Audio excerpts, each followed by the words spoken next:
locked in on cup though. Cocaine in my nose, there got rose in my cup though. Started climbing my pole, she got me locked in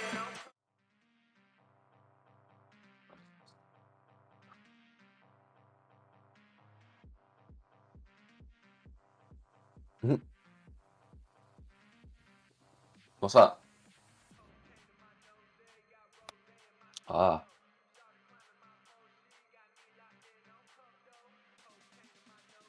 You've started streaming, by the way.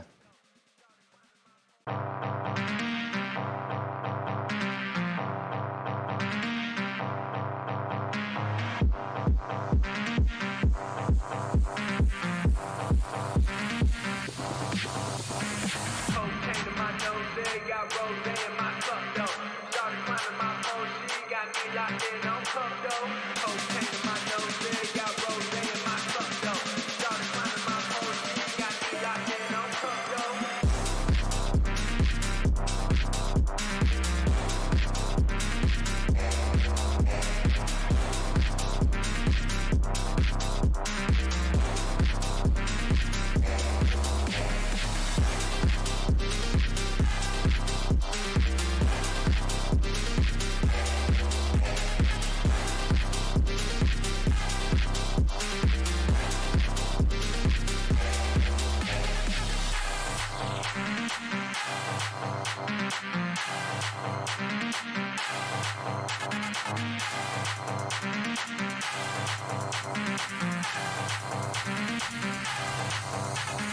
Cocaine in my nose, there got rose in my cup though.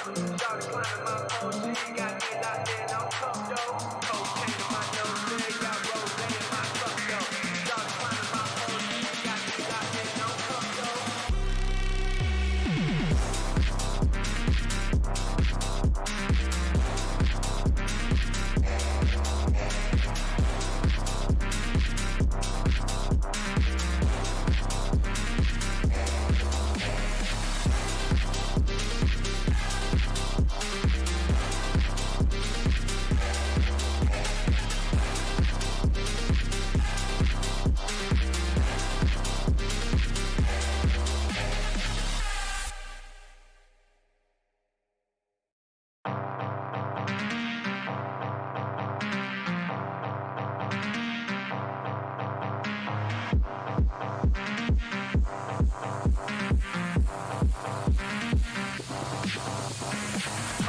my nose, there got rose in my cup though.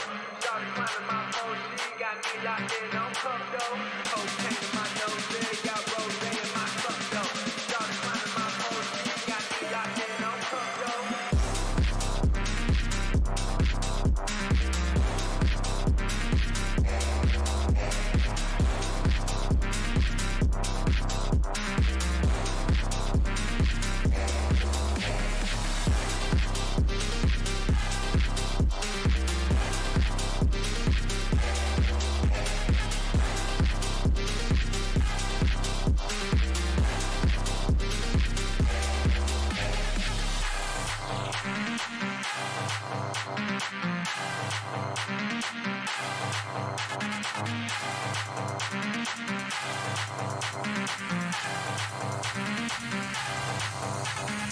Cocaine in my nose, there got rose in my cup though.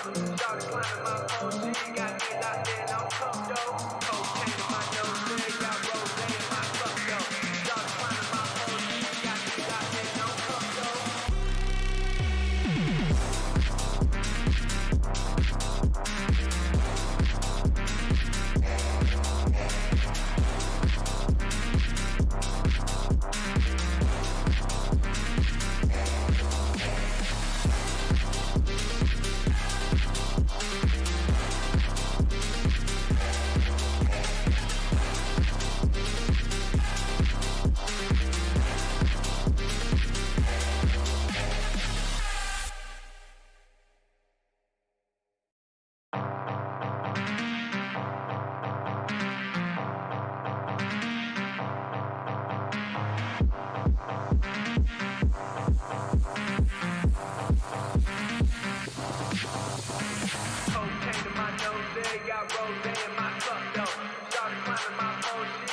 locked in on cup though. Cocaine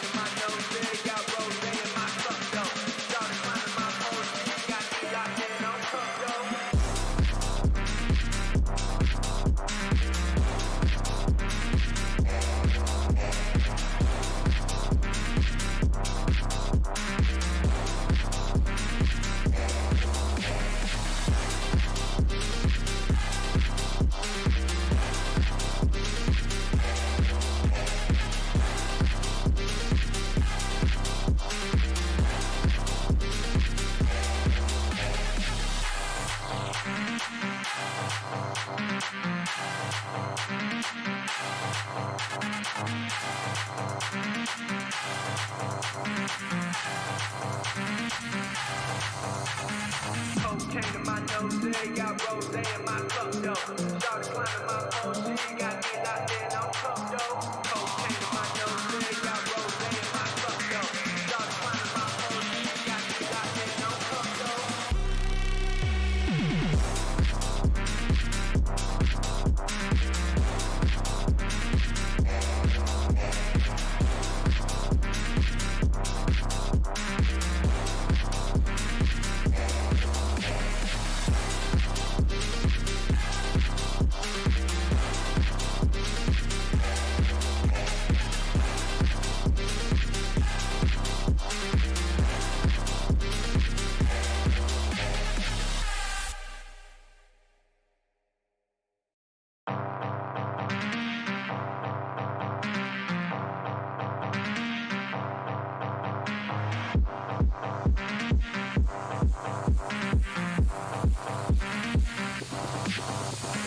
Cocaine in my nose, got rose in my cup, though.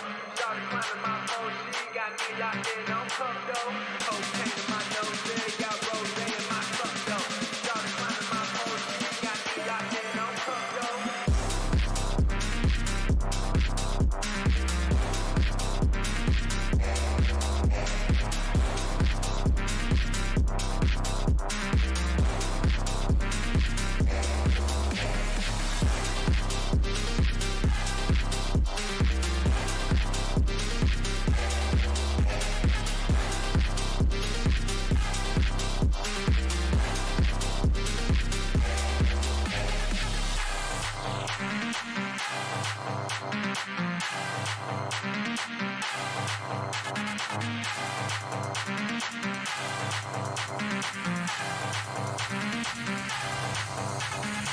Cocaine in my nose, got rose in my cup, though. Started climbing my OG, got me locked in on cup, though. Cocaine in my nose, got rose in my cup, though. Started climbing my OG, got me locked in on cup,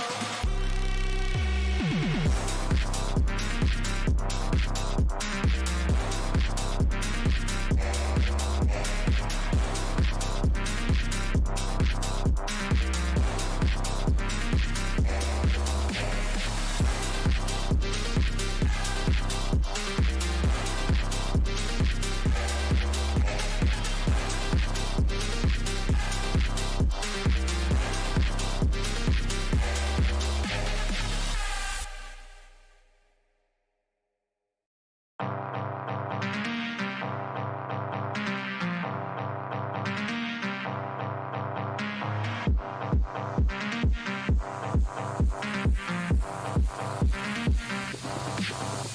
Cocaine in my nose, got rose in my cup, though.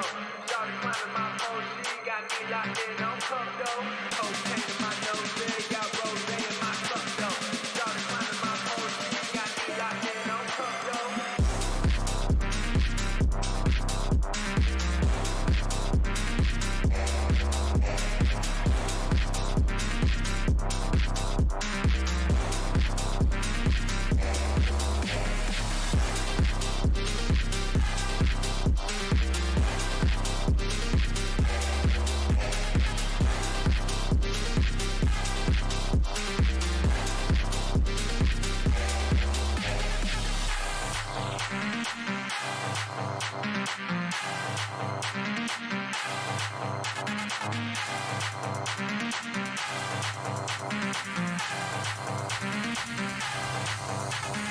Cocaine in my nose, got rose in my cup, though.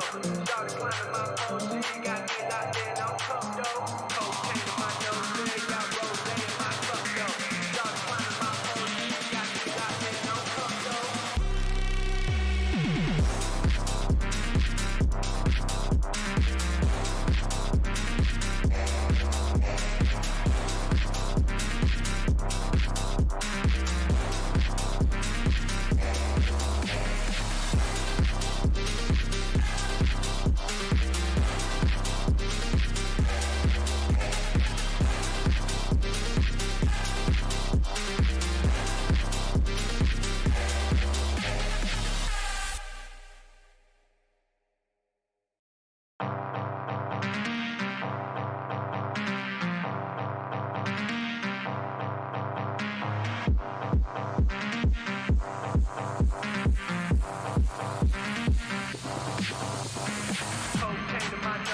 got rose in my cup though. Started climbing my pole, she got me locked in on cup though. Cocaine in my nose, got rose in my cup though. Started climbing my pole, she got me locked in on cup though.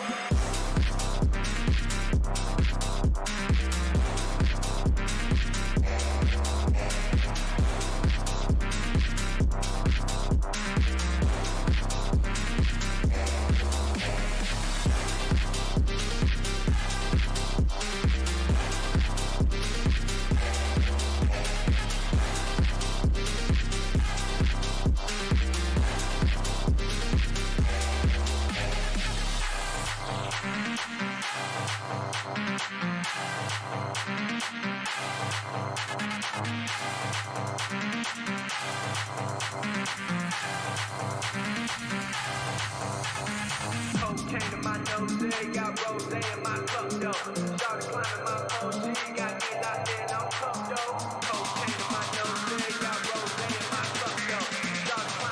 Cocaine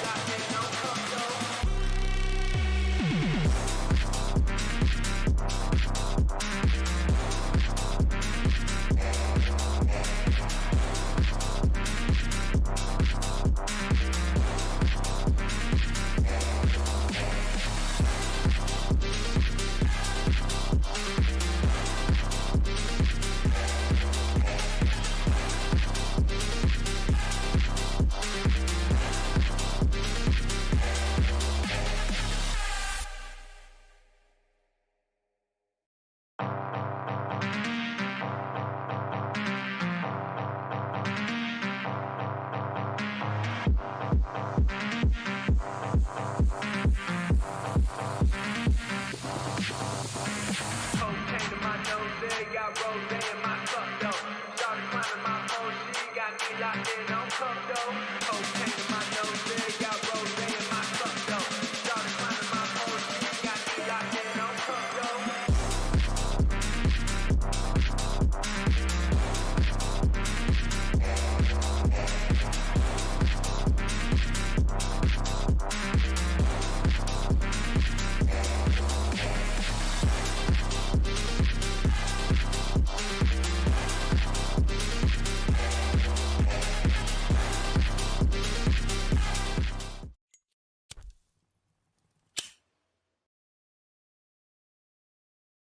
Well, good evening, everybody. It's a pleasure to be back. George Morgan here at your service. It's PSGL, it's Wednesday night, it's Spain tonight as well. Lots on the table, lots of battling. The title contest is still alive and kicking. And Jack, it's only taken us 10 rounds. We're on the 11th. It's all to play for. Boromant goes on the inside and takes the lead on the final lap of the race. Now it's side by side between Boromant and Warner, but Boromant's got the inside. Please be a guest star here in this phenomenal race.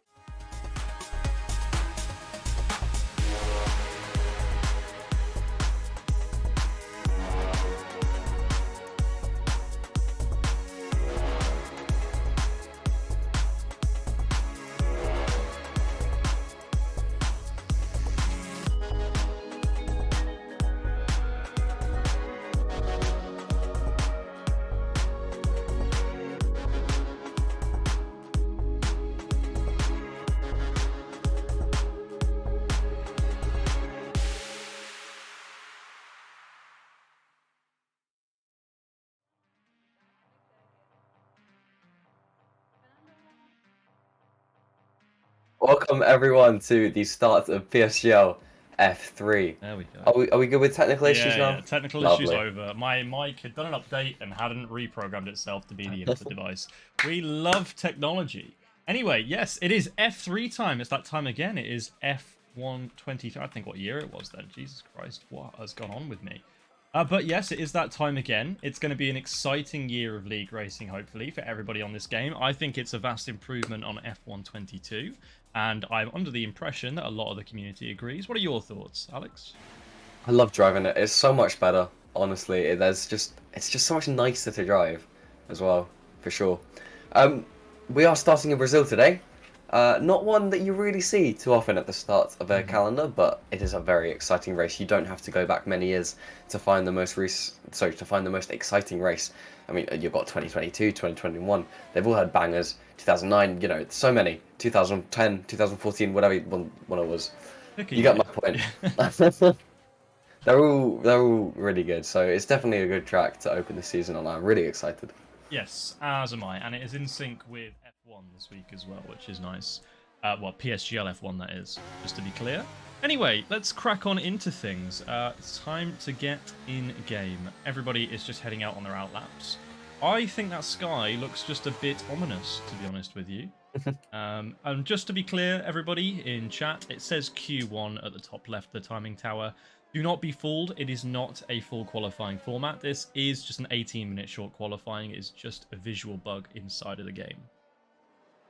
Okay. Yeah, so we are getting underway. We have a few guys starting their laps. I believe the first is Jane Tripkov, heading down through the center S's, getting the power down onto the straight, keeping a very tight line on the exit there. You're going to see a lot of drivers doing that. DRS open, heading into turn 4 for the first time. Just about getting it through nice and cleanly. You know, first lap of the season, not really too much of a big deal. Heading up the hill towards the 6 and 7 complex before heading into the braking zone of turn 8. Getting the car rotated nicely before getting the car hit around for turn 9. And then heading all the way up the hill. For some reason this kink doesn't count as a corner, but oh well, into turn 10, this hairpin kind of corner. Getting the power down and being very careful through turn 11 not to lose the car. Obviously you've got to push it without losing it, which can be quite difficult before going into turn 12. As he does get the power down on the exit through turn 13 and 14 and what will be turn 15. All these flat out corners to finish the lap, and we'll see what time he sets. Okay. 107.5. That is a solid first lap, I feel, for Mr. Tripkov. It has not been beaten by Karafalidis into his first run, but it has been beaten by Ewan Lanauer. Just as an interesting tidbit, most of the corners on this track have names, or at least most of the sections of the corners do, so 2 corners in a row have names. However, I am not confident enough in my Portuguese to even remotely attempt pronouncing them, and I do not want a legion of angry Brazilians mad with me for butchering their language. So I'm going to steer clear, and I think we should stick to corner numbers this time around. I'm very happy with that. I think the only one that I can know is the center S's. But that's in English, so we're good there. Yes. Andres Franco going P1 at the moment with a 107.3, so a lovely lap time from him. Who else on a lap? I'm on with Harlem Marquez currently, in the Alpine. He is keeping it tight and tidy thus far.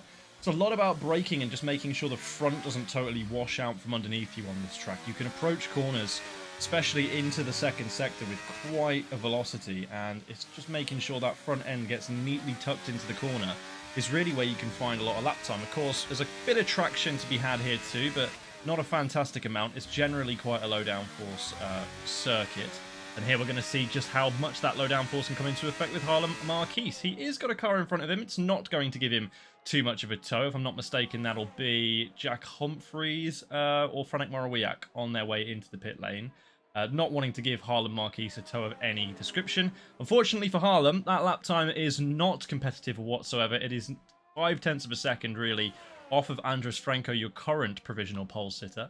But after the first runs, everybody's looking moderately settled in. A bit of a gap between first and P15 at the moment. That is, like we say, to be expected earlier on in the season. Drivers aren't quite yet up to scratch. Not everybody has been competing in the social races. I'm sure they've all been playing, but there's nothing quite like a bit of competitive racing and a bit of competitive qualifying to really stretch your legs and your competitive instinct.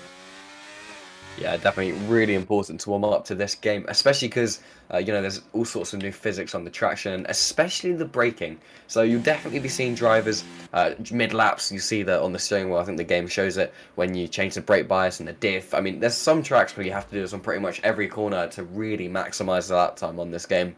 So I'm not sure whether all drivers do that sort of stuff. I recently did some qualifying laps for a different league. It was really helpful to get some lap time, so I'm sure we'll see, especially because these guys are really at the top. I'm sure we'll see that sort of thing's happening. So yeah, it's a new sort of way to play, because I don't think that was too much of a deal last game, especially not the brake bias, maybe the diff, but it's essentially so much easier to lock the rears this game. So we'll definitely be seeing a lot more drivers do that. Thomas Laminen is just starting his lap. Sorry, I will get used to the names. Yes. Just heading down the center S's onto the first DRS straight. Again, keeping it very tight on that corner to minimize the distance that the car has to travel. Going into the fast turn 4, gets the car rotated nicely, hits the apex, using all the track on the exit, exactly what you want to see on your qualifying lap.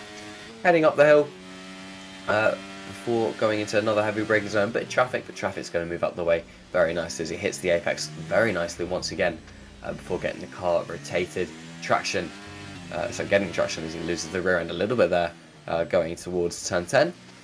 Down the hill, again, as I said earlier, very easy to lose it here, but he's really been brave going on the curb there. As Franek Morawiak goes P1 with a 107.281. I think that's his first lap, so that's a good lap from him. Laminen going through these final few corners. DRS is going to open. We'll see if he's going to be able to challenge for those top times. He is. Pretty competitive, actually, from Laminen. A 4.39, that sets him just 0.05 of a second off Cameron Dowds, who is about to start his second run. Let's not get it twisted here for Thomas Laminen. This is a first run out for him. His first run, I don't even know if he actually went out the pit box. I think he was just trying to be out of sequence with everybody else for a minute, wanting to be a little bit more diverse. Same with Franek Morawiak, who seemingly has found success with that alternate running order. I think Jack Humphreys will be one to watch out for now he's off the intermediate tyres and onto a hot lap. Unfortunately for Jack, I think he's about to get into a bunch of traffic very shortly, especially at the end of this second sector. You can see a couple of cars already clumping up towards the end of second sector. He's about to get a McLaren in his way here. Let's just pray that the McLaren has its eyes on its mirrors. It does. Thank you very much. Jack will be appreciative of that as we now round into the second sector nice and comfortably, right in the thick of it now for Humphreys, as he's really looking to try and press on. Like you say, down this corner, ride the curb if you dare. It can often wash out the rear if you're not careful. That's a purple sector too, if it's to be believed, for Humphreys. And now coming up down the back straight into the, well, I guess you even call it a front straight. It's basically a series of long radius, flat out corners. And here we go. Humphreys all the way to the line. What's he got for us here? Is it going to be a competitive time, or is it going to be a P5? Nice lap from Jack Humphreys. Yep, for sure. He's going to be happy with that. Scyther, we're going to call that, is just across the line. Scyther. Skither. I think when I did it in a social race, it was Skither. Oh, well, he's into P2. Ooh, Andros Franco was just like a half a tenth up on his time or so, but he's just come into the pits. Maybe an invalidation? Oh, yeah, that might be it. Oh, no, he's not red. I don't know. Anyway, he's in the pits. Skeether, we said, in P2. Who else on that? James Tripkov, I believe, is coming through the final sector. Harvesting. He's going to be one of... Harvesting. Not on a lap currently. That's disappointing. Dowds, maybe? No, Dowds coming into the pits. Louis Welsh, you got anything for us? No, Harvesting. 2 turns down. Yeah. Villacampa? Villacampa. Maybe, yes. Villacampa, you know what? Yeah. He looks like he's on a lap. As he misses the apex there. Getting the power down. Riding all the curb. Yeah, his ERS is definitely going down. Good, he's definitely on a lap. Going to the last corner, he's just about a tenth up on his time. So if he's got the traction right, he can be looking to gain a few positions. He's going to come around these final few corners. DRS is wide open, using as much of the left side of the track, the runoff area, as he can. He comes across the line. Only good enough for P8, but it is very close. So I feel like saying only good enough is a bit of an understatement, given how close the field is. Yes, those lap times at the top of the timing screen now are starting to get more closer and closer together. I mean, everybody really now covered by just under 4 tenths of a second, actually. Everyone as far back to Harlem Marquise, who in himself is just under a tenth further back of Miltos Karafalidis. But we have some new times dropping in towards top of the screen here. Drake Dempsey is just about to come into the pit lane, it seems. Okay, never mind. Liam Stevens probably doing much the same. Actually, Liam Stevens is up by 0.06 of a second through the first sector, if it's to be believed. Was a McLaren there on the apex of the corner, or just on the entrance to the apex? I don't think it will have impeded him too much, but keep your eye on his split as it comes towards the end of it. 600s up on his time is currently looking pretty competitive if he can carry that through for a potential front row start here for Liam Stevens. So let's just watch into this final sector. He's nearly up a 10th of a second now. That would put him currently in P1 if he can just get the traction right out of that final real corner. Now, just a straight run to the line. It's all about your setup. It's all about your run. It's all about that straight line speed. How much has Liam Stevens got? It's good enough for P4. Oof, he must have lost a lot in that last corner. Of a second in that final corner, yeah. Yeah, that's very unfortunate. Well, not very unfortunate. It is half a tenth. It's very close, but I mean, looking at where he could have been, that's potentially a provisional pole position gone out of the way. But there is still time, I believe, for one more lap. I'm hoping. I can't really see the timer since the game still hasn't let us see the timer when there's a yellow flag. But yeah, no, there is still, I think, 5 minutes or so left. So, who else is on a lap? Is Franek Morawiak looking to improve his time? Laminen, he is in P13 at the moment. He's a 10th up, about to come through the final corner. So this would definitely move him up quite a few positions if he is not messed up this final corner. DRS open, again, using all the track. All about the straight line speed, as you said, crossing the line. And he goes P2. Damn. Wow. A big improvement for Thomas Laminen there. Only 6 thousandths away from pole position. So we definitely have a fight on our hands as we approach the last 5.5 minutes of qualifying. Yes, indeed. And speaking of someone who wants a fight on their hands, Andras Frenko in the Alfa Romeo, currently trying to push on for a lap of his own. I didn't quite catch the split at the end of the first sector, but it looked like he was getting it a little bit sideways out of that bottom gear hairpin there. Now just looking to try and get this one nailed as he reaches the fastest section of the track. Doesn't want to take a chance on the curb there. He's just over his time by 200ths of a second. If he nailed that final corner, he could be in with a shout. Franek Morawiak has managed to put in a 107.238. What will Frenko do? Is it straight into the pits for Frenko, or is he going to commit to it? We'll see just how close he is to improving his time. If at all, he's not. He does not improve his time, just 200ths of a second shy of his previous best. So not the best from Frenko. Yeah, in contrast though, Skeether, I believe, is 10th up on the Sector 1 split. Currently going through, what is that, turn 8, turn 9. If he can keep this up, he's really looking at a strong lap time as he gets the car rotated into turn 11. Sector split coming up. We'll see if he is still up on his time. He's over a 10th up. Huge. This is really big lap time if he can keep this solid.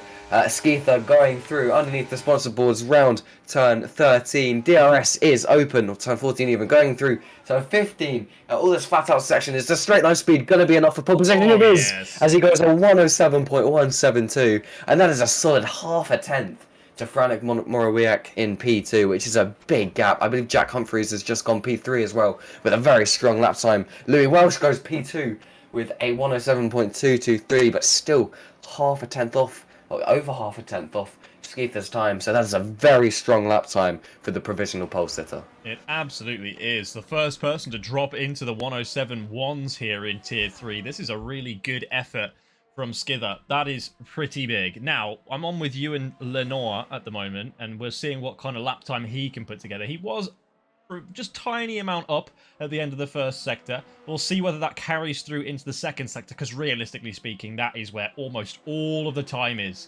on this track. All of your corners that you have to kind of gain your time, lose your time, are all in this second sector. And if he's committing, he could be in with a shot. Just any amount of time improvement here can give you a huge leapfrog with how close these times are. And at the end of the second sector, up on his previous best by 700ths of a second, it would be enough to probably slot him in and around P6 here if he can get this lap together towards the end of it. And it absolutely is. I'm a prophet. Got it right bang on. P6 for you and Lenauer.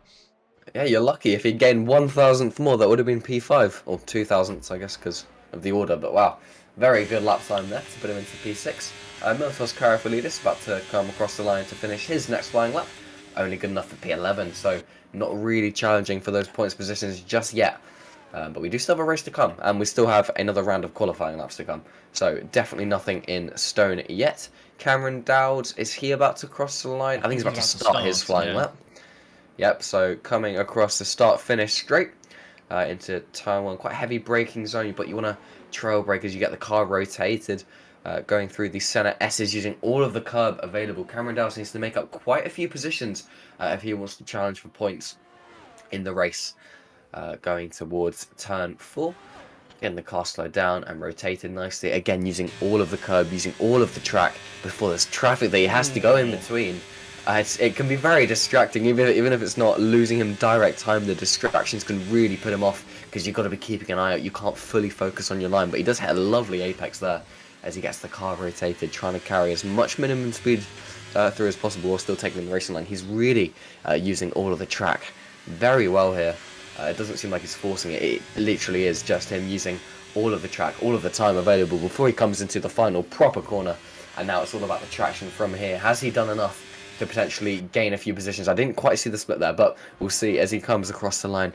DRS is going to be enabled, taking the short run towards the finish line, and he's going to cross the line. And it's good enough for P2.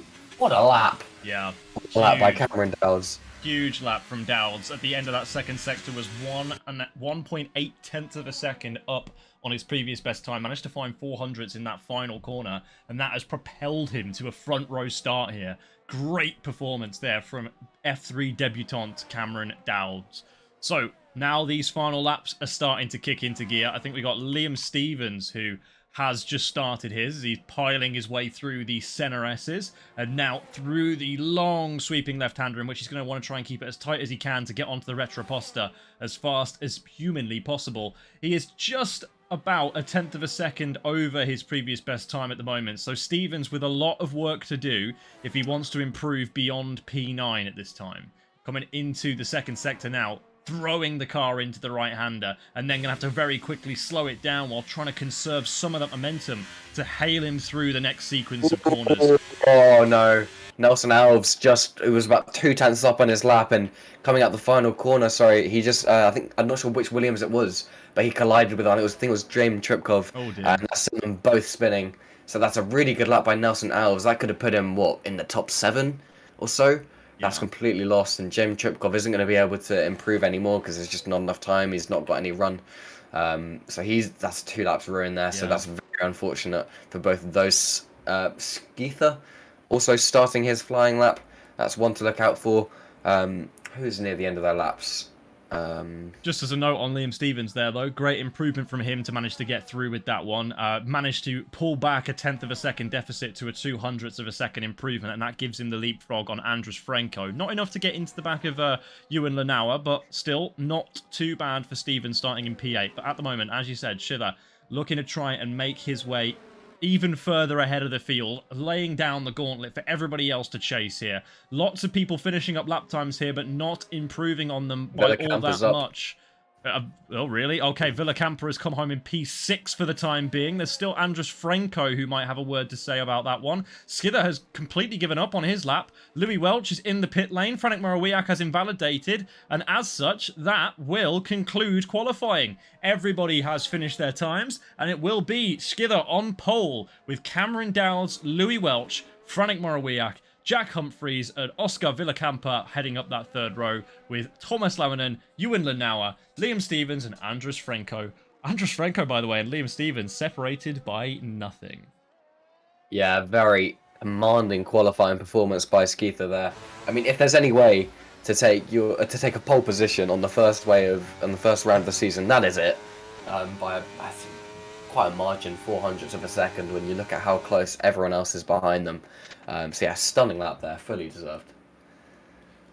Yeah, sensational performance there by Skidder.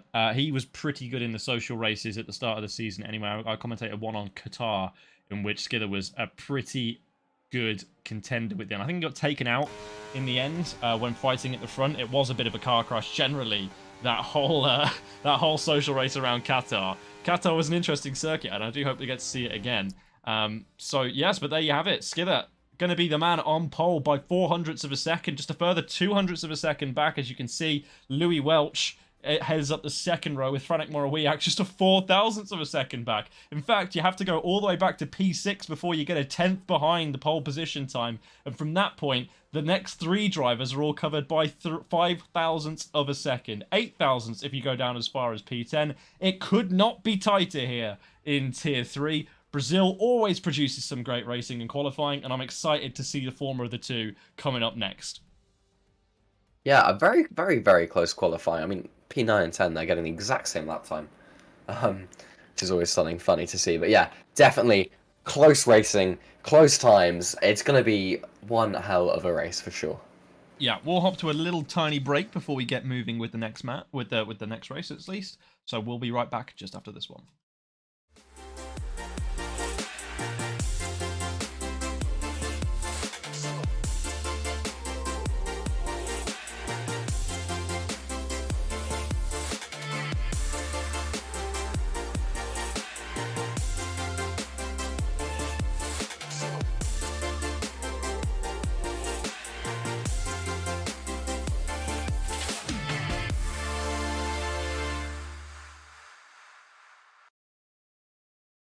That'd be quite funny to see Alrighty, what we're happens. back, ladies and gentlemen. We are going to see exactly what happens, Alex.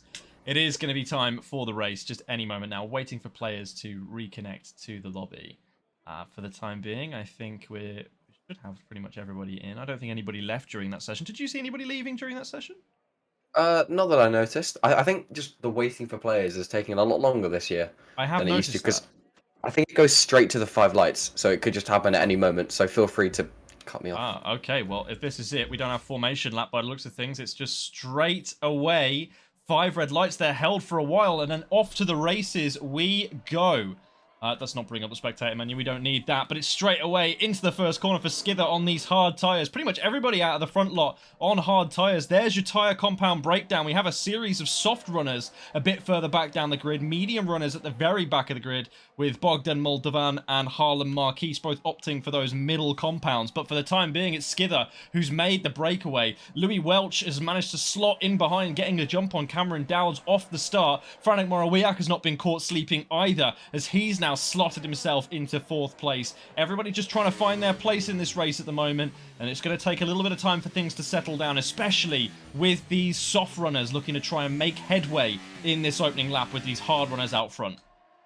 Yeah, definitely an awesome thing to see. 3 different tyre compounds being used at once. I don't think we see that very often. There's an Alpha Tower at the back there, just making a bit of contact with the driver ahead. So really driving very aggressively on this opening lap before we go. All coming out of the last corner now. We've got Jane Trukov and Moon even fighting, going side by side through what is that, P12.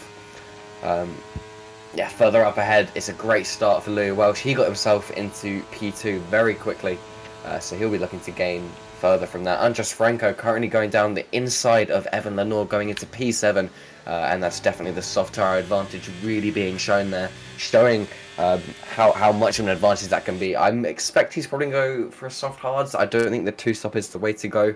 In all honesty, I think the mediums will go medium to hards, but yeah, we'll see what happens. I mean, in F1 earlier on in the week, I think it was yesterday, I saw that the F1 drivers, or some of them were managing to try and go for like up to 16 laps on these softs and then go to the mediums to the end. That was not in the end the winning strategy. The winning strategy was Burmund on a hard medium.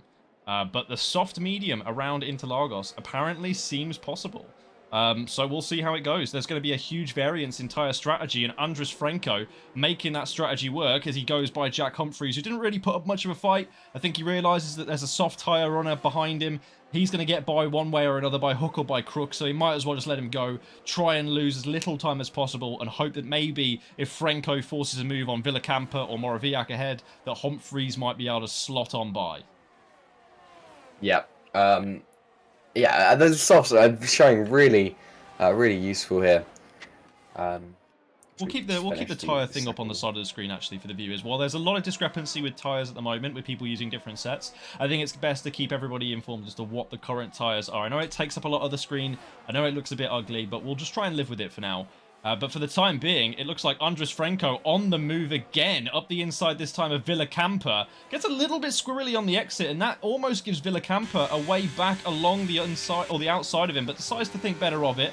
I think that's probably the wise move here for the McLaren driver. Doesn't want to get into any kind of scuffle with the Alfa Romeo up ahead, and now the Alfa Romeo of Andres Franco is going to set its sights on Morawiak in the Aston Martin, looking to try and dispatch him by the end of the lap as well, making sure that he's going to do as much as he possibly can while these tyres are still absolutely optimal as possible. I mean, here we've got Franco probably going to try and look to get by Morawiak with the ERS as well here. He's still got 51% of his battery remaining, which is a fair whack of battery still left to use. So now, with Morawiak up ahead, what is Franco going to do? Going to try and drag up to the back of him, or going to try and take him in the brakes? Seems none of the above, but there's a little bit of a battle going on behind with Drake Dempsey now slotting through on Jack Humphreys. Dempsey, the American, making huge amounts of progress in these opening laps with these soft tyres.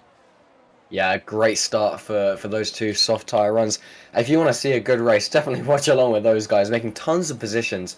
Also, we are starting to see that DRS train form, but it's with everyone, which is not something you see too often.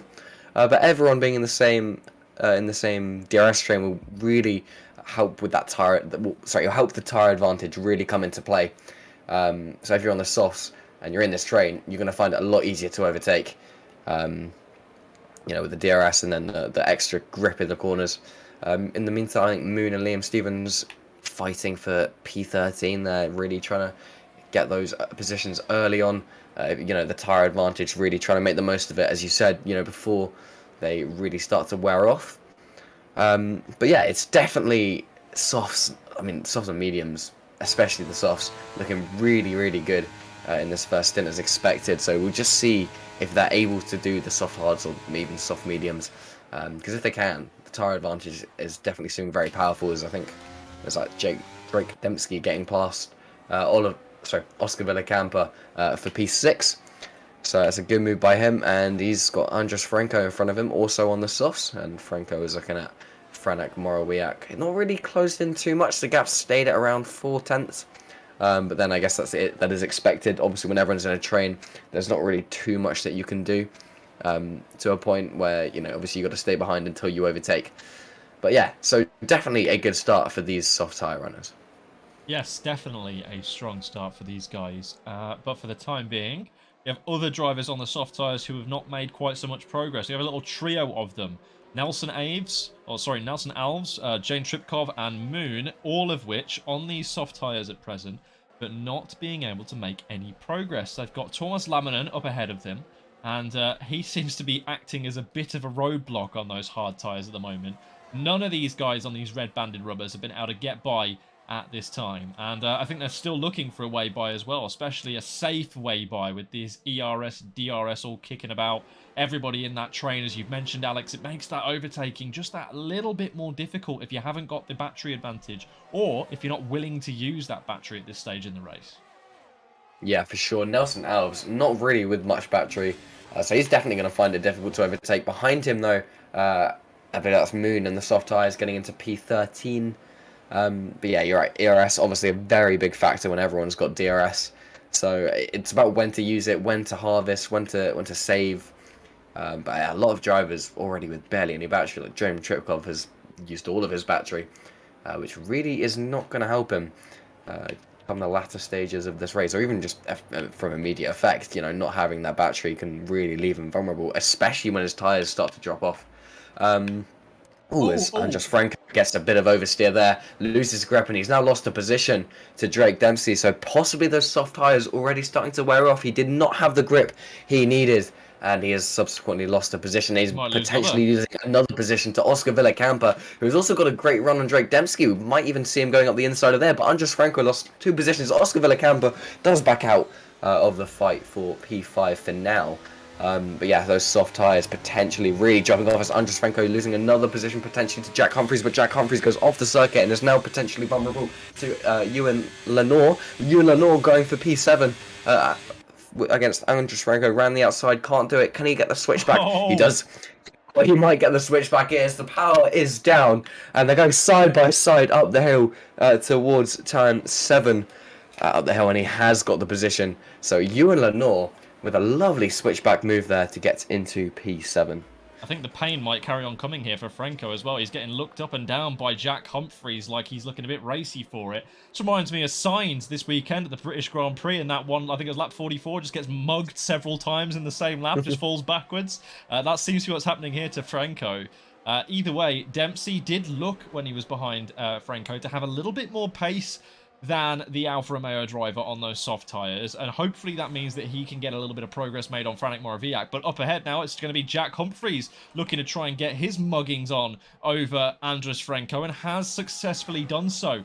So now Humphreys, with those hard compound tyres, going to try and drag himself, kicking and screaming, back towards the back of Ewan Lanauer. Ewan, of course, just shuntering away back in behind of Oscar Villacampa. Now, that whole fracas is not yet done, though, because Tax, or more to the point, Thomas Laminen is having a go at it too, up the inside. He's made it work. What's going on with Frenko? Is it a fact that his rhythm has been disrupted, or is it that these tyres are now just finished after a meager 7 laps? I'm not even sure. I mean, I'm sure the tyres are obviously not doing well, but then again, he's also been caught by the other soft tyre runners. I think when he maybe had that moment before, that's really put him off rhythm. And it's such a difficult groove to get back into once you've got it. So definitely struggling, because he's lost, what is that, 5 positions over like 2 laps. So that is so unfortunate for Andres Frenko. He's just not been able to do it. He's 1.2 seconds down on his split as well. So I expect those tyres that are doing absolutely horrible. And I wouldn't be surprised if we saw him come into the pits for an early stop fairly soon. Yeah, it just seems like he can't get the drive off the corner. It's not necessarily about braking too much, whilst that has been a bit of a problem in previous laps just gone by. But yeah, seemingly... Skeefer Cameron was fighting at the front. Oh. I believe Skeefer's just lost P2 there. So Louis Welsh got into P1. Well, he's lost Did 2 we miss places. that? No, he's lost 2 places. It's been a double mugging on the front straight, I think, with the DRS. Both Cameron Dowds and Louis Welch have decided it's time to go past Skither up front. And now Skither, of course, is going to be the man in the hot seat, really. The one place, apparently, that you never want to be inside of a race is in P3, because it means that if the person in P1 manages to get the defend, P2 can't get by, and then you can't get by P2. And then if P2 gets by, he's just going to swap places with P1. So realistically, P2 is the place where you want to be. But P3, I guess, if Skidder has the pace, maybe he can make it work. For the time being, though, Drake Dempsey is still looking threatening. If these guys start fighting, and those soft tyres just have something left, a modicum of pace still remaining within them, then he could be in a prime position to make up yet more space and time on these guys. Yeah, for sure. I think you're exactly right saying P3 is really not the place you want to be. In the meantime, though, Skeether and Cameron Dowds missed the point, getting a really good run on Louis Welsh there. He does make the move into turn 1, and that is Louis Welsh down into P2, and that's, I mean, exactly what you said. They're really swapping positions, but I believe Louis Welsh is going to get the DRS this time, and he is going to back out. But that potentially allows Skeether down. No, Skeether decides to back out as well. So the top 3 remaining unchanged through that DRS straight. But yeah, Skeether really not able to do anything. He did look like he had a good run, but unfortunately Cameron Dowds had a good run on Louis Welsh, and is now in the lead of this race. Yeah, great effort there from Cameron Dowds, and he's now clearly decided it's time for him to lead. Maybe he thinks he's got a little bit more pace and can stretch this field just a tad. But Louis Welsh, I'm sure, won't let that happen. He's going to try and stick it in there with him. But Skither, of course, looked like he wanted to have a go at that one, and then the two started going too wide down the front straight. And then down the Retroposta, Louis Welch definitely was not interested in going for a move there, had definitely got an early back off. And as such, didn't really make too much of a difference in the end. We'll see now just how potent this DRS is. From 0.6 of a second back, can Louis Welch spring a move on the Haas? Absolutely he can. Goes up the inside, and he is clean by before the braking zone. Locks the rears a tad though on entry. Gets a little love tap from Cameron Dowds, but still manages to make the move stick.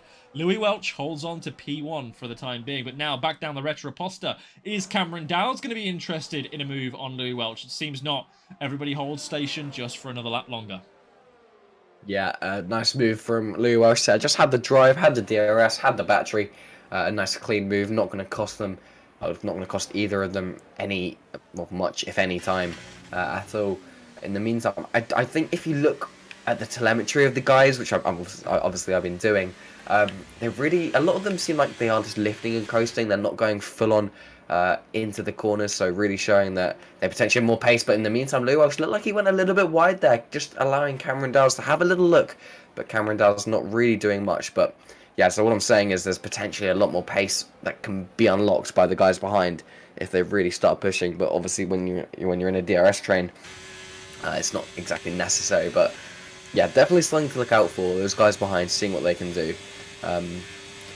As we do have another swap for the lead at the front. Cameron Dowles before the braking zone again, getting in front of Louis Welsh. I expect they might just keep doing this. Obviously, it's not really going to have too much of an effect until the end of the race, but it does give us a nice show. In the meantime as well, Jake Dempsey down in P5. He's on his soft tyres, 11 laps old, so those are going to be screaming. And to be fair, the fact that he's actually managed to stay with in this group without dropping back is quite extraordinary. So massive props to him. Yeah, I think unlike Franco, who has been massively suffering with those soft tyres in recent laps, and it looks like the pain is only getting worse as Nelson Alves has managed to pass him. I'm going to go with Alves or Elves. I don't know what you want to go with there. Let's come up with a universal thing. I think Alves makes sense. Alves. Okay. Cool. Alves. Alves sounds quite cool. I like that. Yeah, I think that's what I'll go with. Anyway. This is going to be another one of those runs down the straight here, I think, for Louis Welch. Realistically, when you are so close to each other and there's such a potent DRS straight as there is here at Interlagos, you have to attack the guy in front of you. Otherwise, you run the risk of being attacked by the guy behind. So you are going to be in this position where you're constantly having to swap places with first and second if you don't end up dropping too far back, that is, as we saw just on that lap there from Louis Welch. We'll see whether he's got anything left in his tank to try and come back at Cameron Downs, but for the time being, I think what we're going to see is these guys on the hard tyres just holding station for a little while, not really wanting to do too much to interrupt one another's rhythms, because they know that there are going to be some people soon who are going to be on these soft and medium strategies that are going to end up trying to burst back through the field again when they make these earlier pit stops. Yeah, definitely slowing to a couple. Jane Tripkov getting a 3-second time penalty for track limits. The first one of those this season. I had the first qualifying lap and now the first penalty. So really a bunch of first Jane Tripkov there down in P16. Moon has just come into the pits. Another first pit stop. As he switches onto those hard tyres. I believe he was a soft runner.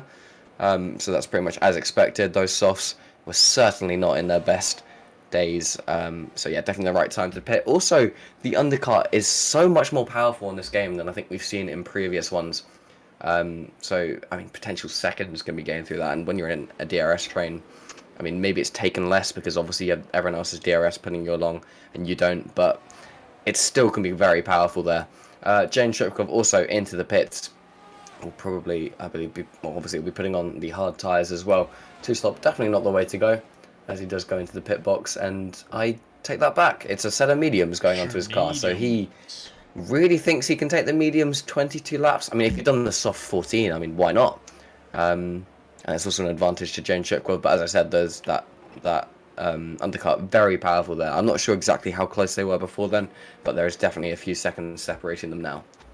Yeah, I think we're going to see a big run here from Moon and Tripkov, really, making up some places. Speaking of making up some places, though, Skither looking like he wants to have a go at it too now, as he sees Cameron Dowles just getting a little bit too far away from Louis Welch for what he deems to be comfortable. So Skither here, battery being deployed. You can see the green bar on that display on the Williams from the onboard, and now we're going to look to see whether he's going to make the move here on Louis Welch. He's gaining, he's looking to try and make the move, but Welch goes defensive. To the outside he switches, but Welch squeezes him round to the center S's and holds strong for the time being. He's going to have another crack at it though, surely, down the Retroposta. Depends on what exit he gets. He's in the slipstream of Welch here. Welch trying to dart towards the inside, and Dow's trying to give a little bit of a slipstream towards Welch, but in the end, nothing on for Skither here. Not able to get by, and really did commit quite a fair amount of that. 70% battery here. I think he had near to 100 as that lap started, but Louis Welch had to commit there too in order to defend his P2 position. Yeah, they've got to be very careful here, because if they make some sort of mistake, they could be out of the DRS of Cameron Dowles, and Cameron Dowles would be put into the commanding position of this race, really controlling it. So yeah, got to be very careful with your moves. Got to be very careful with your moves. So potentially seeing them back out of, if they're not 100% sure, that it might be expected. I'm interested to see Drake Dempsey. Obviously, all the other soft runners, have pitted. So is he going to be in this lap? I would not be surprised if he wasn't. If he was even, and he is into the pits, braking, locking up, as you expect to see, going into the pit lane. So we'll see how many positions he's going to lose now. He wants to come out in a good position, because everyone that he was fighting with before is in a lovely DRS train. which he would like to be part of when they all box as well. He's onto the mediums, so soft mediums is looking like the strategy to go for Drake Dempsey and the other soft runners, as I think all of them have done that apart from Moon. Jane Cherkov on those mediums, setting a 110.4 to take the new fastest lap of this race. And you know what? Oh, sorry, no, never mind. I thought that was a different car. But Drake Dempsey in P11 now, in front of his teammate. He's got 7 seconds to the guy ahead, so no dirty air, but no DRS either.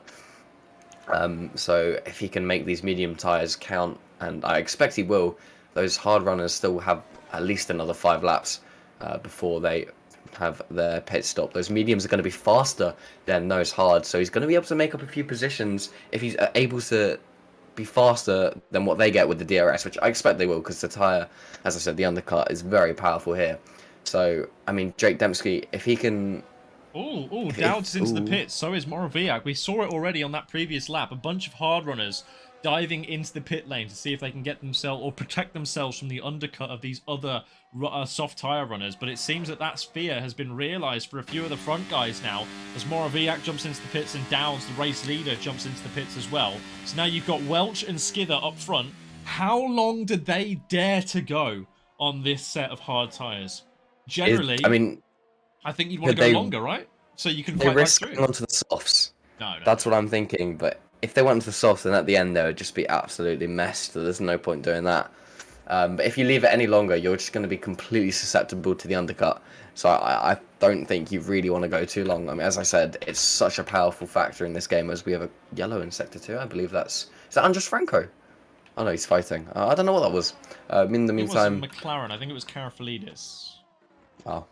Well, Louis Welsh, Skeether, Ewan and Nor, are those guys going to be boxing this lap? We're about to find out as we head towards the pit lane. I would expect them to, because you really don't want to leave it too late. And we do have Louis Welsh not coming into the bits and taking the lead. Yeah, okay, so last night in PSGL F1, it was Opmir who went for the soft medium strategy and was your race leader for quite some time. And it was Burmond who went for a hard to medium. And they were I think they were probably 6 to 8 laps newer than Opmir's mediums. And in the end, ended up winning the race after a pretty Herculean fight back through the field. I don't know whether a lot of people are basing their strategies off that or just basing it off their own gut instinct here. But we've seen that it can be possible to fight back through the field when those mediums are considerably fresher. So let's see exactly what Welch and Skither decide to do here. It could be crippling for their own race. It could be exactly what the doctor ordered. And, well, if you're driving an AlphaTauri, what the doctor ordered this week is Daniel Ricciardo. Yeah. Yeah, coming around this final sector, about to at least, I'll be really surprised if they don't pit now. Because I feel like, I mean, I know what you said, but like the longer you leave it, the worse it's going to be. I mean, I don't know. Obviously, I can't predict the future, but it just seems to me like you're just going to lose track position. And in a DRS train, you know, track position is really what you need. But he is staying out again, as is Louis Welsh. And Louis Welsh is going to go down the inside into turn 1. Got the position pretty much on the braking zone. So yeah, into P1, Louis Welsh. So yeah, I mean, there's only what 5, 6 guys left to pit boxes. Skeether even coming back at Louis Welsh there. These guys have got to be really careful that they're not losing time. Luckily, all those moves seem to be before the braking zone, so I think they're good in that aspect, but they've got to be really careful that they're not losing time while they're battling, because that's going to absolutely kill them in the second stint. I think actually that what they need to be looking at here is working a little bit more collaboratively, passing this DRS over to one another pretty much on repeat. But one thing that has gone unnoticed in the last few laps is that Cameron Dowds has come out behind Drake Dempsey, and subsequently they have overtaken Harlan Marquise on those 18-lap-old mediums. And Drake Dempsey and Cameron Dowds are now closing in to the back of what is this leading group, or leading 4. Bogdan Moldovan is currently, 9 seconds clear, I think, and that's going to be Cameron Dowds and Drake Dempsey closing that down rapidly. Anyway, Skither into the pits. That's the pit that we've been waiting for. Still, Ewan Lanauer and Bogdan still out on track with Louis Welch. So 3 drivers still yet to pit. Now, let's keep an eye on Skither. Let's see exactly where he comes out compared to these other guys. His tyres are going to be 4 laps newer than the rest of his competitors, especially those of Drake Dempsey and Cameron Dowds. Now, he's going to be much further behind those than he would have liked, but up the inside of this corner, he's going to gain just a little bit of those positions back. He's going to come out behind Tripkov. Surely not. He's going to come out behind his teammate, who's had a diabolical start to the race. But, of course, like I mentioned, Skither's tyres are going to be considerably newer than a lot of these guys ahead of him. So when the cookie starts to crumble, when these tyres start to bubble up, you might see Skither making a lot of progress. Yeah, if you ever want a better advertisement for a strategy, I mean, talk to Drake Dempsey. He's gained 8 positions and counting when Bogdan Moldovan pits. That's a showing that the strategy is I mean, so far he's been better, and he's only on 1 lap older tyres than Cameron Dowds, who is potentially a race winner. So Drake Dempsey in this fight now for the lead, starting P12. So yeah, massive props to him. Yeah, huge props for that strategy. And now we're going to see the hand forced by Louis Welch and Ewan Lanauer. Both of those guys dropping into the pit. So where is Louis going to come out, especially by comparison to Skither, who of course pitted that 1 lap earlier? Admittedly though, for Skither, he has come out in traffic, but Skither's making a move on his teammate. He's managed to get on by, and now barreling in towards the center S is of course still in traffic. Where is this going to filter Louis out? Louis coming out of the pit lane now. Got to really get the hammer down on this pit exit. He's going to come out behind Skither. He's going to come out behind Jane Tripkov. Skither has made up another position here already on Liam Stevens, and look at how far behind Welch has come out behind that group who he was supposed to be competing with a minute ago. They are over 2 seconds ahead of him, and he still has tyre warm-up phase to go through. He's really going to have to be hoping that he can get some work done and that Skither gets held up. I mean, I'd hate to say I told you so, but I told you so. The longer you leave it, the worse it is, and the driver fighting for P1 is now in P13 and provisionally, P12. So he's really shot himself in the foot here with the strategy. Yeah, I don't know. Skither as well. He's in P9. Both of them way down where they need to be. Bogdan Moldovan does come into the pits, so we will start to see proper positions as almost everyone has pitted. I'd expect so. It's only 14 laps, so I don't see why not. Yeah, it is. Yeah, okay. But, and I can see Harlan Marquis admittedly has had a howler of a race. He's already down in stone last, but going for the soft tyres as well, I would imagine. So we'll see how that pans out. Yeah, so interesting to note. We did have a 3-way fight for the lead, but unfortunately now we only have 2. But it's Drake Dempsey and Cameron Dowds. They do have 2 seconds to Oscar Villacampa now, so I expect that gap may continue to grow. But yeah, I mean, I'm amazed by both of those. Cameron Dowds, obviously, and Drake Dempsey getting the strategy properly done right, showing that the hard mediums, soft mediums, also soft hards. No, it's soft mediums even. Hard mediums and soft mediums both working on this track, and now those guys are both going to be competing for the win. Drake Dempsey with 1 lap older tyres. As to how much of an effect that will have, I can't imagine it would be huge. But then again, when it's so close, any advantage is a big advantage. So yeah, we'll have to see, as Cameron Dow's looking like he wants to send it down the outside of Drake Dempsey. Drake Dempsey isn't going to make it easy. Yes, he is going to make it easy, as he does concede the position going into the braking zone. So Cameron Dowd, your new race leader. We have 13 laps left to go of this race, and I expect it will be a bit of a dogfight towards the end. Maybe they try to keep it clean. I don't know. Drake Dempsey does choose to back out a bit. Obviously, if they're fighting, you risk giving away your... Goodness, sorry, there's a move going on here with Skither. He was nearly about to take 3 of them in a sequence of corners. He's up to 6th place now. He is behind Andres Franco. He was looking up the inside in towards turn 4 and 5. It was honestly looking a bit touch and go for a second, but Skither on these much newer tyres than the people around him. 5 laps newer than Franco, Alves, and 4 laps newer than Villacampa up ahead. He is looking seriously racy. This is what I was talking about with what Burman was able to do last night in F1. Just able to absolutely pulverise the competition as he came through the field on this late race charge. This is looking seriously scary. And just on the other side of that coin, Louis Welch has not been able to make the same progress just yet. Still really struggling to get through the likes of Liam Stevens. And then a big gap to get up to Thomas Laminen, over a second at this stage. Yeah, so Skither's about 6 seconds away from the lead, 5 seconds. He's just gone into P5. He now doesn't have DRS and has a 2-second gap ahead of him. So it is now is the time to get into that next DRS train. Well, DRS train, it's 2 people battling before then going towards the leaders. The leaders still very close together. It's very close between them.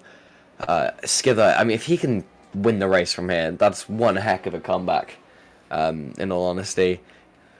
In the meantime, Drake Dempsey, Cameron Dowds still at the top of that train.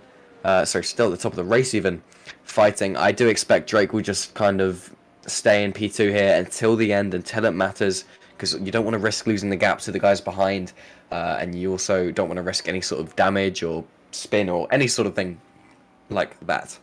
But yeah, Skither into P5. The comeback. This lap, by the way, from Skither is absolutely nuts. He's gained nearly a second in this lap. Is he going to get DRS?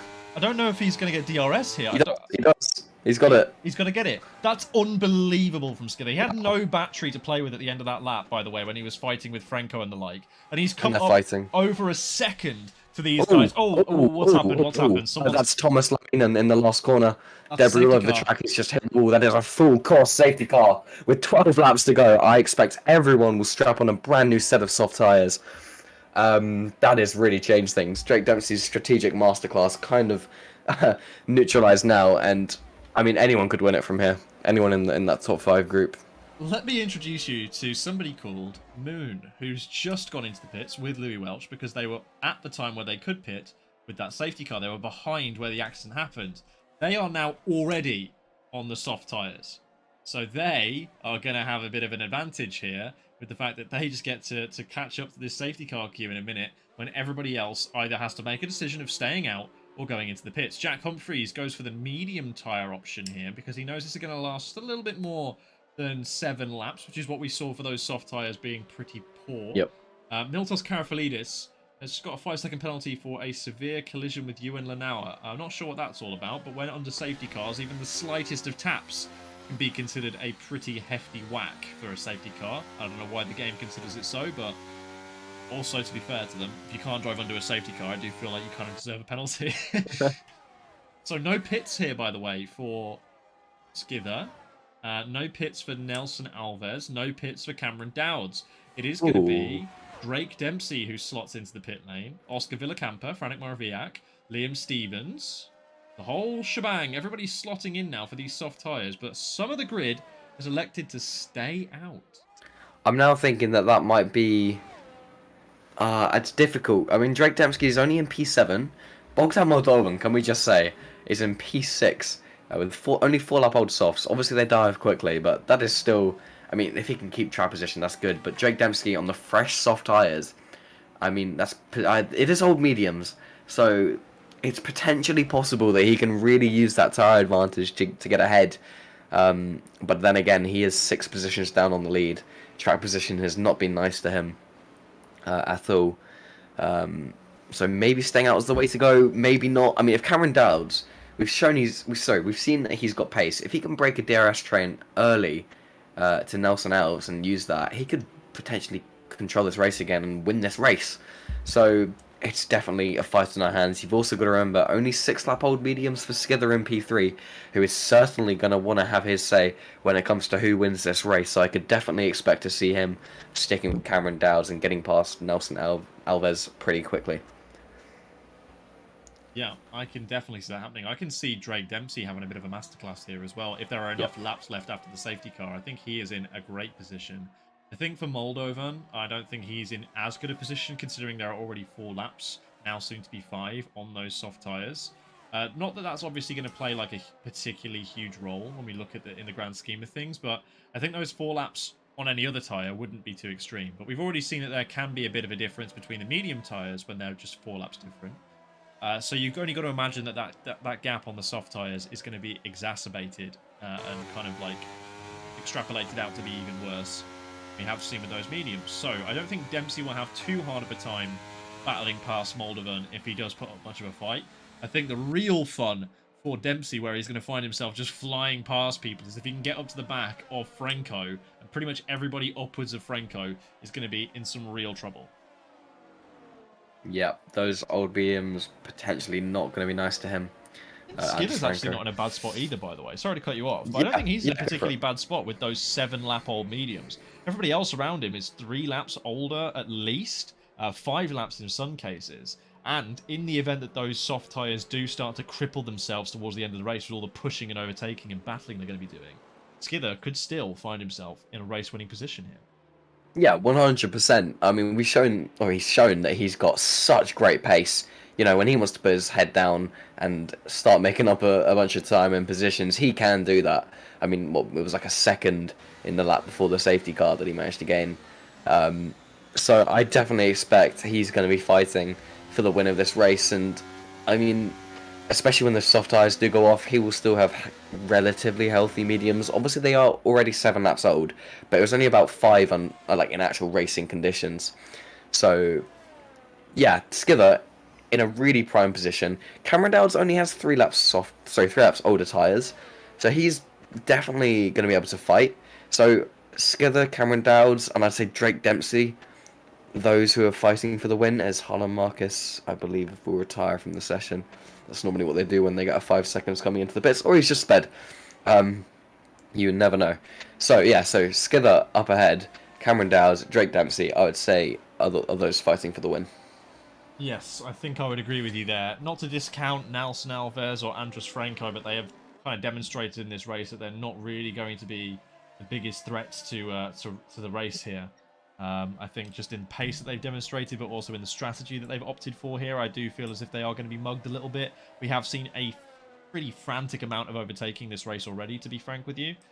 So I feel that we're going to see a little bit more of that here, especially with these new tyres strapped onto all of these cars. Anyway, Yep. Safety car, are you going to be coming in at the end of this lap? We have to get to Sector 3 for it to tell us. I have a sneaky suspicion that this may be the lap in which we're about to see this safety car come in. We'll soon find out. Everybody's hopefully going to be warming their tyres quite frantically, but it is going to be Cameron Dowds who gets the first safety car restart of season 34 here. There it is, safety car in this lap. So now it's going to be time, Cameron. Can you pace the field? Can you get a good breakaway from these guys? And conversely, can somebody like Drake Dempsey get a good jump on everybody else in front of him? Yeah, we'll see as he goes rather late compared to what I expected, but we'll see as they're heading towards, just going slowly. You'll see the drivers holding their brakes to try and warm their tyres up. That is a physics in this game.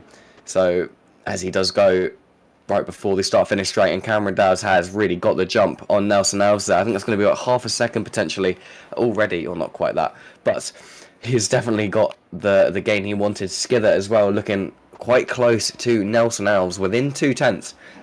If he can get a good run on this DRS free, which he's just lost a large amount of time going down, as well as that, Andres Franco is currently in P4, quite a way down as well, only like 8/10 behind, considering it's been only like 2 corners or so, 4 corners even. That is quite a gap. Drake Dempsey also in P5 behind him on those fresh softs. We'll see potentially a dive. No, he does have a look, but he's not able to go for it. But he might get Andres on the traction here. Andres Franco was in a similar position to Drake Dempsey earlier on in this race, but now he's not, as he gets overtaken by Drake. And oh my goodness, is that a McLaren and an Alpha and everyone involved there making contact. Villacampa is there, and Franco losing 2 positions. There's a Ferrari off the circuit. That's Lee Stevens. He's also going to get a switchback on Bogdan Moldovan after coming off the circuit. But Bogdan, I believe, is going to keep that position just for now. I was a bit worried that we'd see a repeat of what we saw at the beginning of this race, with Andres Franco losing many positions in many corners. In few corners. But Andres Franco has kept P6 for now. But Drake Dempsey is the big one in P4. Just out of DRS, though, or at least when DRS gets enabled, just out of that DRS gap of Skither. Yeah, I don't think it's going to be too hard for him to work up to the back of that DRS window, though. He's on those soft tyres against these guys up ahead who are on pretty worn-out mediums at this point. Remember, those mediums of Skither have had a couple of laps under safety car, so they are probably not going to be in as bad a nick as the 2 drivers ahead of him. And you can see that because he's really hustling Nelson Alves throughout the entirety of this second sector. But speaking of hustling, this second sector is where Drake Dempsey is going to hustle that time on down. It's already down to 0.6 of a second, now down to 0.4 of a second. In less than a sector, he has managed to pull in nearly, what, 7/10 of a second onto the car ahead of him. Those soft tyres are going to be so scary. And any minute now, we're about to see exactly why. Let's hop on board with Drake Dempsey, see if he has the run. He doesn't really, but Skither does. Up on the inside, or the outside, sorry, of Alves. And now that DRS being enabled, has Alves got anything on the brakes? It seems not. He slots in behind. And now he's got his teammate Drake Dempsey for company. There's going to be no love lost here, I'm sure.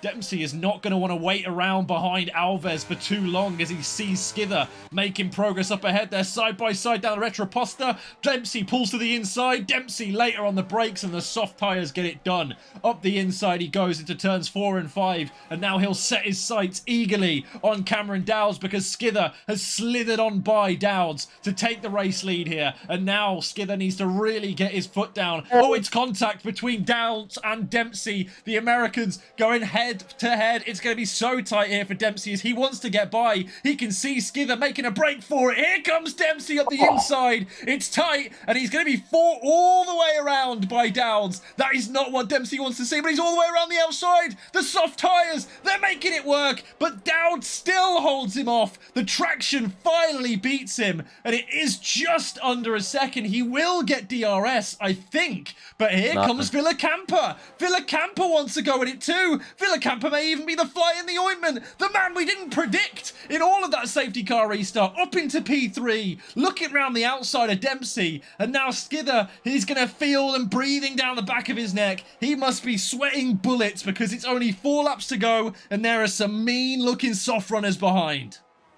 Wow, I think that might just be the best overtake I've ever seen by Drake Dempsey there, managing to send it past Cameron Dowds. I don't want to cut you off, but I think Liam Stevens might be giving him a run for his money round the outside again and then flicking it up the inside. Still holding it out there. Cameron Dowds has just been mugged round the outside twice in a lap. Sorry, Alex, back to you.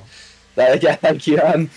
Cameron Dowds has had an Andres Franco sort of moment there. That's very unfortunate of him. He's lost so many positions, and clearly the right decision was to pick, because you got three drivers who fit on a fresh set of soft tyres, and those guys are now fighting for the win, and I don't think it'll be long before Drake Dempsey slots into the lead of this race. We have 4 laps to go of this race. There is a yellow flag. I believe that's an Alpine, but in the meantime, in the lead, Drake Dempsey does go around the outside, and he's going to have to move before the braking zone. Oscar Villacampa is also there, trying to potentially go around the outside for the lead. No, he does have to slot into P2. But Oscar Villacampa and Drake Dempsey on those fresh soft tyres, making them work, are now in the lead of this race. Yeah, there it is. It's Marquise retiring after getting spun around straight into the pit lane. Anyway, here we go again. Is Villacampa looking for a move up the inside of Dempsey? No. He was more than anything really having to defend there from Skither. But there's another driver into this fray who we didn't predict either. Liam Stevens, who was absolutely nerfed off the track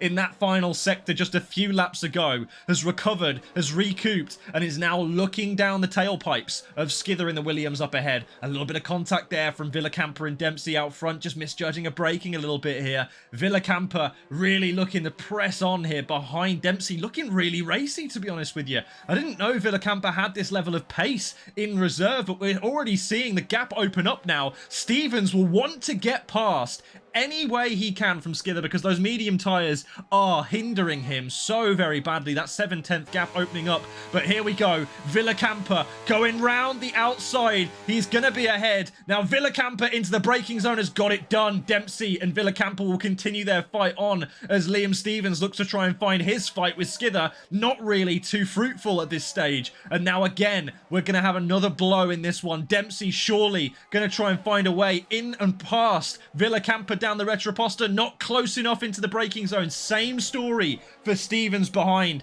No moves to be made just yet. No, not quite, but Villacampa into the lead. I don't think anyone would have called that 10 laps ago, so massive props to him.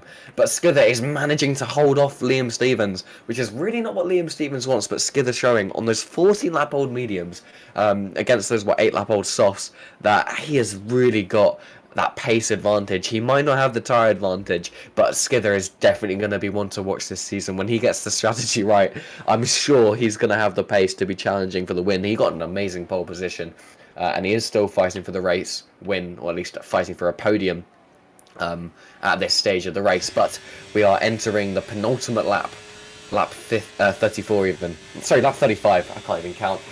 Drake Dempsey is still looking at Oscar Villacampa. I expect we'll see the move at the end of this lap for Drake Dempsey. It's probably the best time to do it. It does leave you susceptible to an overtake at this section here. So interesting to see when he chooses to go for the move, because obviously the later you leave it, the more you're risking that move happens at all.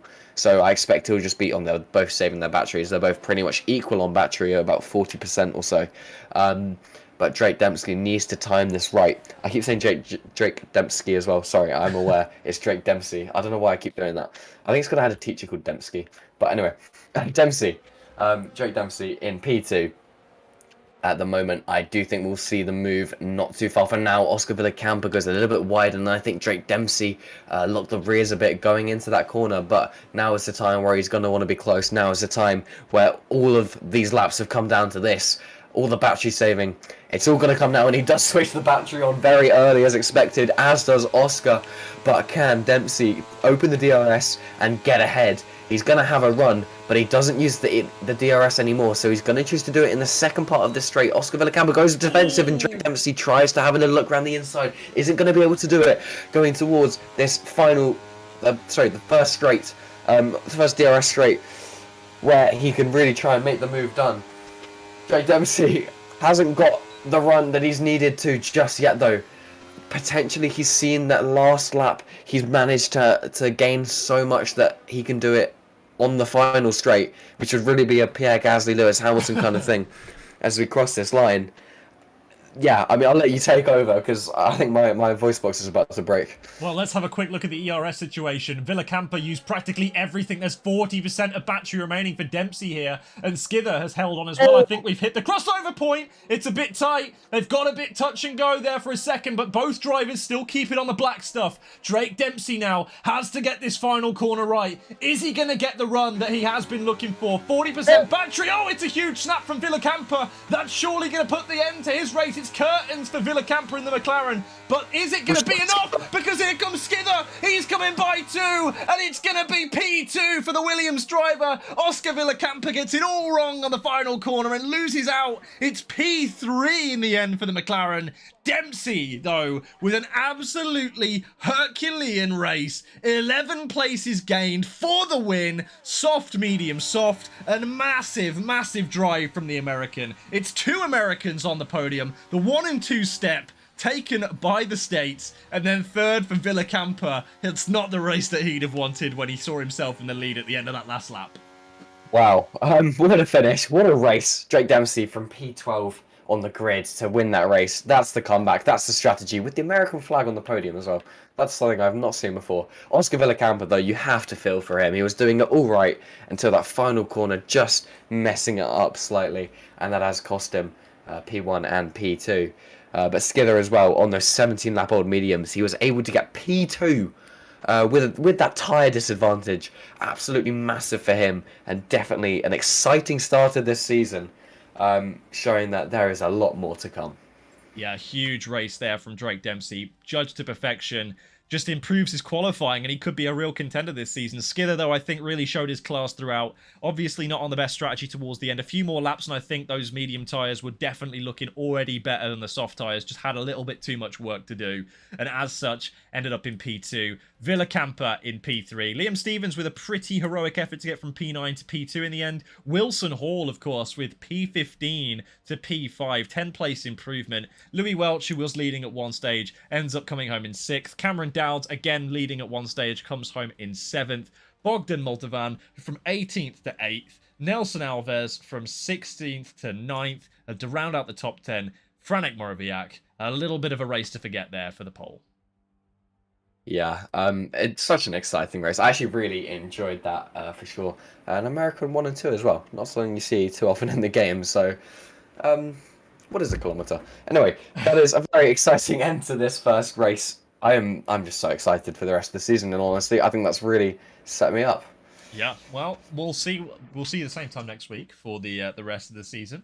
It's going to be an exciting one. Thank you guys for tuning in today, as always. See you next time. Bye.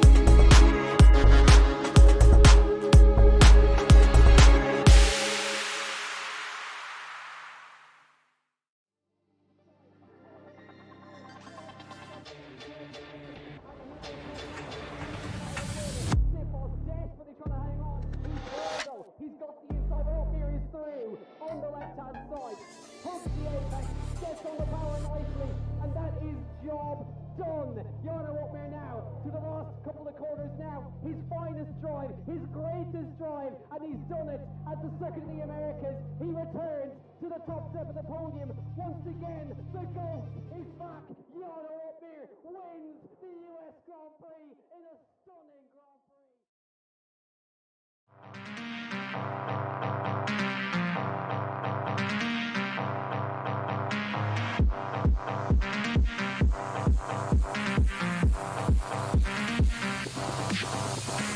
Cocaine in my nose, got rose in my cup though. Started climbing my pole, she got me locked in on cup though.